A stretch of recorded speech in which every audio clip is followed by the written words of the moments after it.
జై శ్రీరామ్. మనం Niagara falls చూస్తున్నాం. చాలా అద్భుతంగా అవన్నీ జూమ్లో మనం చూస్తున్నాం. ఆ నీళ్లు అంత ఎత్తు నుంచి కిందకి పడ్డాం. ఇప్పుడు ఇక్కడ ఏంజల్ ఫాల్స్ అని చెప్పి, తర్వాత మెయిన్ ఫాల్స్ నయాగరా ఫాల్స్ అని చెప్తుంది. ఇదంతా కూడా ఒక రకమైన ఫాల్స్. అక్కడ మెయిన్ కనబడుతున్నటువంటి ఫాల్స్ ఏదైతే ఉందో అది మెయిన్ నయాగరా ఫాల్స్. ఈ నయాగరా అనేది ఒక రివర్, నది. ఇది న్యూయార్క్ స్టేట్కి, అమెరికాకి, కెనడాకి మధ్యలో ఉన్నటువంటి నది. ఆ కనబడేదంతా కూడా కెనడా. మనం ఆ పైన ఒకసారి అక్కడికి వెళ్ళాము, కెనడాకి వీసా తీసుకొని. ఆ పైన ఒక చిన్న పట్టుపురుగులాగా ఒకటి పైకి కిందికి మనకు కనబడుతుంటుంది. అది ఆ పైన వాళ్ళు ఏం చేస్తారంటే, ఈ ట్రిప్ తీసుకెళ్ళిన వాళ్ళు అక్కడ లంచో లేకపోతే డిన్నరో బ్రేక్ఫాస్ట్ ఏదో అరేంజ్ చేస్తుంటారు మామూలుగా. చాలా అద్భుతంగా కనబడుతుంది. అక్కడి నుంచి మనం మెయిన్ మాత్రం ఇక్కడ చూస్తున్నాం. అంత అద్భుతమైనటువంటి జలపాతం.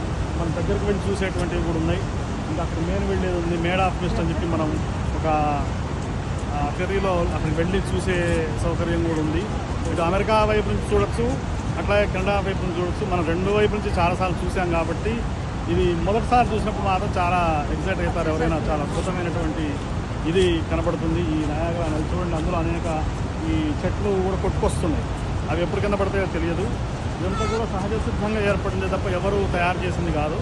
అందుకే వీళ్ళు దీన్ని ఇంత పెద్దగా చేసుకొని ప్రమోట్ చేసి చాలా అద్భుతంగా ఇది టూరిజంగా చాలామంది చెప్తారు. ఇది ప్రపంచ వింతల్లో ఒక వింత అని కూడా చెప్తారు. మరి అది నాకు కరెక్ట్ తెలియదు. కానీ ఎంపైర్ స్టేట్ బిల్డింగ్ ఒకటి, నయాగరా ఫాల్స్ ఒకటి, ఇవన్నీ కూడా చాలా ఇంపార్టెంట్. స్టాచ్యూ ఆఫ్ లిబర్టీ ఒకటి. ఇప్పుడు అమెరికాలో ఇవి చూడాల్సినటువంటి ముఖ్యమైనటువంటి ప్రదేశాల్లో అద్భుతమైనటువంటి సుందరమైనటువంటి నయాగరా ఫాల్స్ నుంచి శాంతి బ్రదర్స్, మహాదేవ.